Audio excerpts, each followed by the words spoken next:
If we look at the scriptures and we study the idea of West, especially in the book of Genesis, we come across this very intriguing idea.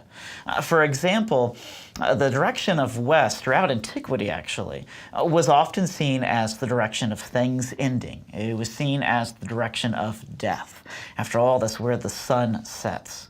Whereas the East was always seen as the direction of beginnings. It was seen as the direction of Eastern things. So the Mesopotamians, for example, had the goddess Ishtar, who was the goddess of new life. A more modern name for her would be Esther, which literally means star of the east, or the morning star, which curiously enough is a title attributed to Christ. When we look at Christ, we see that his birth is heralded by a star in the east, so that's a beginning there, a sign of new life. We look into the book of Revelation, we see that Christ will return from the east. So it's this concept here that West was kind of seen as this direction of obedience. It was seen as this direction of following God even into death, recognizing that he actually had resurrection past that actual death.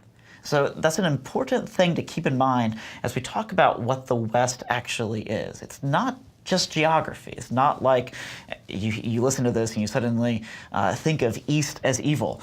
It's not that simple. It's much more complex than that. It's just that we have this type or this symbol in Genesis that connects the idea of moving west with the idea of obedience to God, at least in the book of Genesis.